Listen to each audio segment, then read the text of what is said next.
Всем привет! Здравствуйте. Здравствуйте! Мамочка, а что Ну, значит? Всем привет! Здравствуйте. Сегодня моя мама прочитает для вас рассказ. Как называется рассказ, мама? Учитель истории И кто автор? Михаил Зощенко. Наш любимый автор коротких рассказов, да? Да. Итак, учитель истории. Учитель истории вызывает меня не так, как обычно. Он произносит мою фамилию неприятным тоном. Он нарочно пищит и визжит, произнося мою фамилию. И тогда все ученики тоже начинают пищать и визжать, передразнивая учителя. Мне неприятно, когда меня так вызывают, но я не знаю, что надо сделать, чтобы этого не было.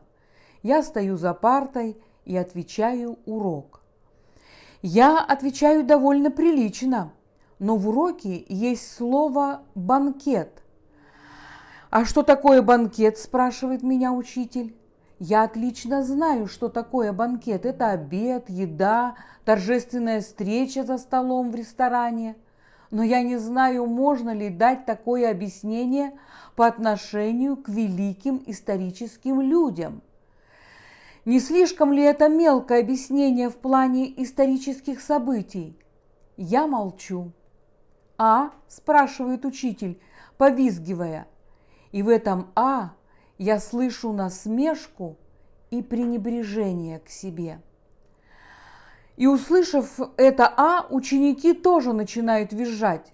Учитель истории машет на меня рукой и ставит мне 2.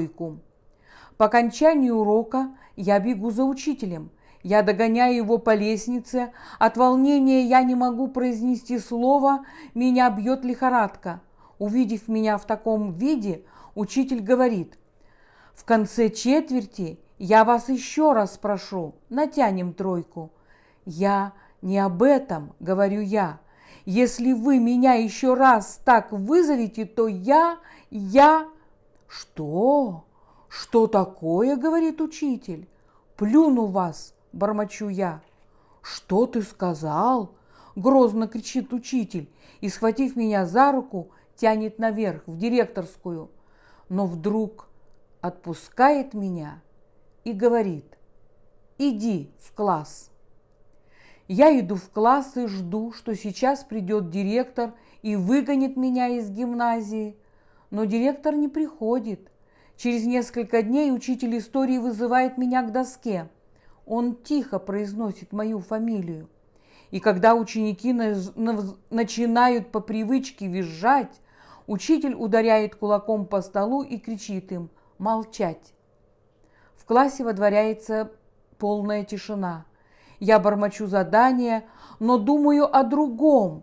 Я думаю об этом учителе, который не пожаловался директору и вызвал меня не так, как раньше. Я смотрю на него, и на моих глазах появляются слезы. Учитель говорит: «Не волнуйтесь, на 3 вы во всяком случае знаете». Он подумал, что у меня слезы на глазах от того, что я неважно знаю урок.